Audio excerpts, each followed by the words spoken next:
You saw my video from last week on how to buy a house in 2020, right? Well, if you didn't, maybe I'll be able to get that to pop up on the screen so you can watch that video first. Because what we're going to talk about today is, should you buy a house in 2020?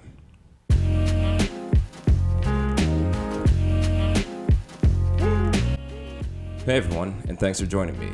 My name's Matt, and as I mentioned in the intro, what I wanted to talk about today is, should you buy a house in 2020?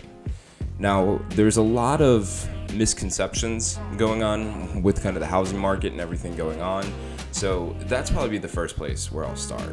So the first misconception is, I want you to understand, when you hear interest rates are going to zero, that does not mean mortgage rates. That is something different. Generally what you're hearing that being referred to is money for like federal banks. So you know how banks have like savings interest that gets accrued over time and they pay out 1% or something along those lines. That's not what this is referring, or that's referring to the 0%. Mortgage rates are completely different. Now, mortgage rates themselves are still going down, and we'll talk a little later about how that can help you out, but I don't think that's something that's going to continue moving forward. And real quick, without being all political or anything about it, the reason why I believe that interest rates might go up in the future is because there's been a lot of money that's been injected right into our economy, and that money's going to have to be made up from somewhere. And generally the two most common places where the Fed raises money is going to be from increase in taxes or an increase in interest rates, so that they're able to make that money back. The other thing that's worth noting is, with everything going on, and I'm looking at you new investors out there, don't think that this is going to be '08 all over again.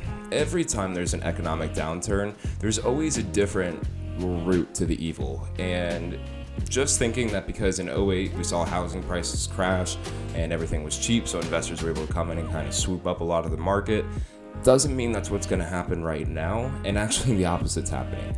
Housing is still increasing in price from the studies that I've seen and kind of watching the market. And the houses are still selling fast, yes, but don't expect every time there's a downturn for the housing market to crash as well. Last time we were truly in a recession based on the housing market, where right now, I don't know if I would consider us being in a recession by any means, definitely an economic downturn, but it's caused by a virus. And so that's obviously going to impact the market a lot differently than when it's specifically a housing market crisis.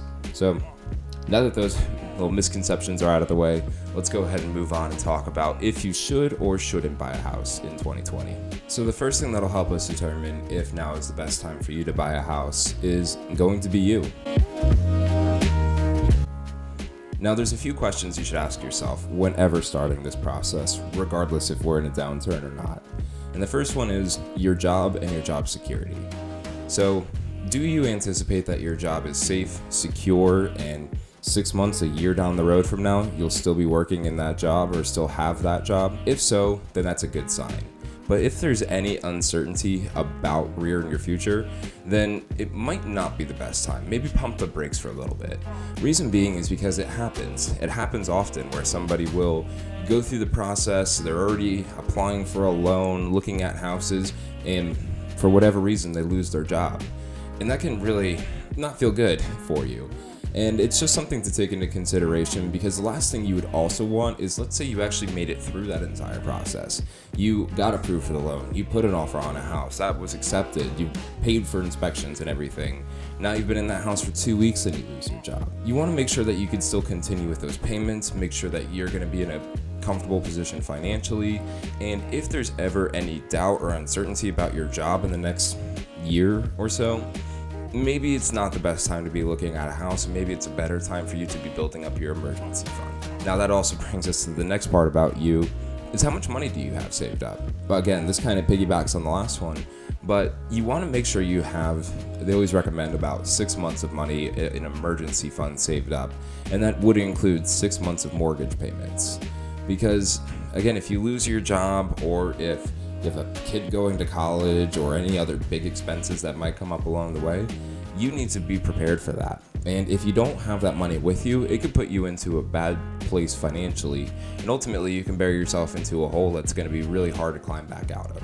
So making sure you have a lot of money saved up in the bank for an emergency fund is going to be, a great step. as well as you'll need more than just a 1 year, 6-month, 3-month emergency fund. You'll also need money for closing costs and down payments on this house. So is that something you can accept? If you're buying a house at $250,000, you might need about $8,000 of cash just set to the side in case, inspections come up or title searches or closing costs, moving costs, anything along those lines. If you need to cancel a lease, keep that in mind as well. Buying a house has a lot more cost going into it than simply just buying the house itself. And so bear that in mind. If you are truly living paycheck to paycheck, or you find yourself, there's too much month at the end of the money, maybe evaluate your financial situation first, get yourself into a better position, work on your credit score, and then continue your search with the house. But always making sure that your finances are in line with owning a house is going to be a very crucial step towards your success with this. So if you're able to say yes to, I have enough money saved up in an emergency fund, my job is secure for the next year or 6 months at least, and I have additional money on top of my emergency fund saved up for whatever may happen, then we can go ahead and proceed with the video. If you said no, please still proceed with the video to help out my YouTube algorithm, but just know it's not the end of the world, but it just gives you something to now focus on and work for. So, quick side note, if you did say no to that, it's okay. But now you know what we need to do to get this in place. So, first step, analyze your expenses. Where can you cut back? What can you do to save more money? Whether it's using apps to help you out with that, like Personal Finance, or I forget the name of that one, Personal Capital or Digit to save. Those are great places to start.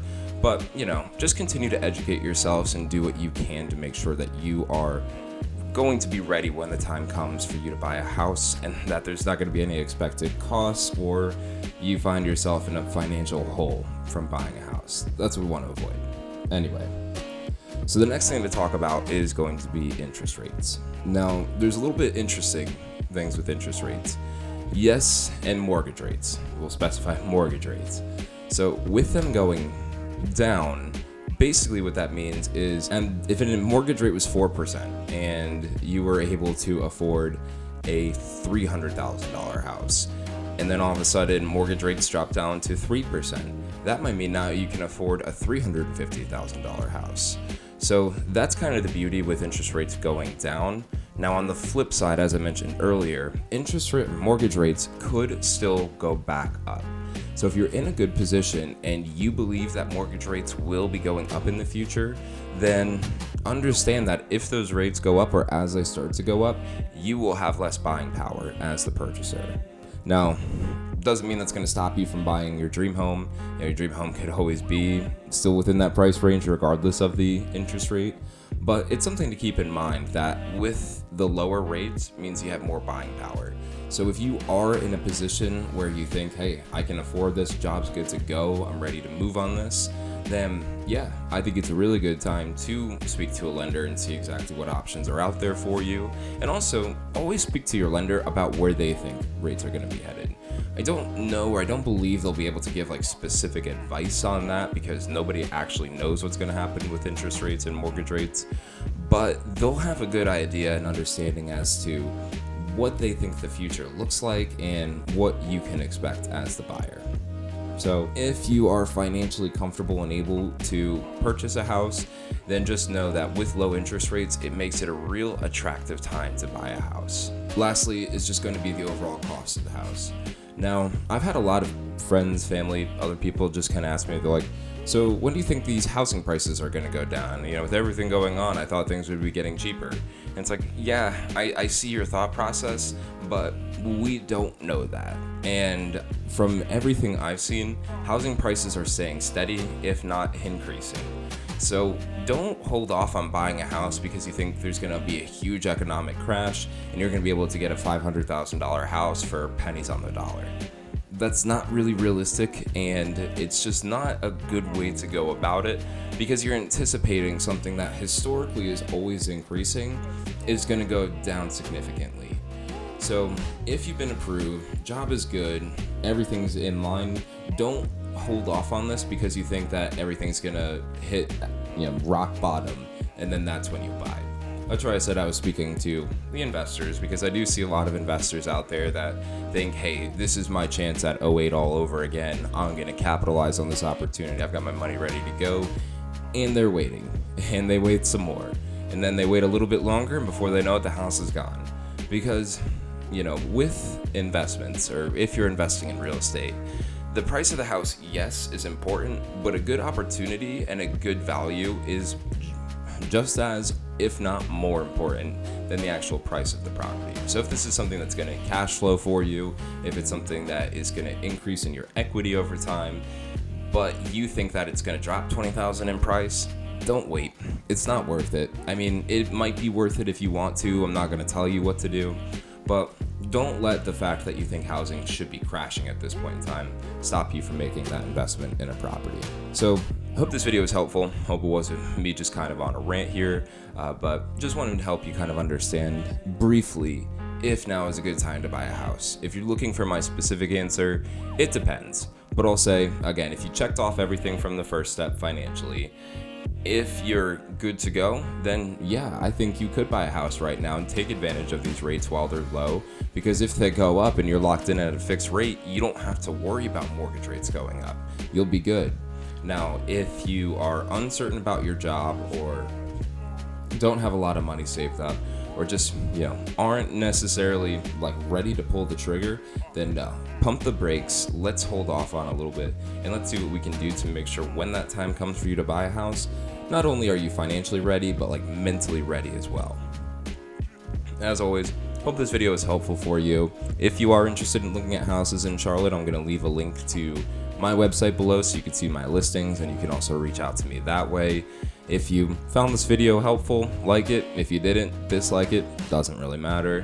And if you would like to subscribe, please go ahead and do so. As always, you could be anywhere in the world, but you're right here with me, and I really appreciate that. So thank you so much for your time, and I will see you Wednesday for Watchlist Wednesday.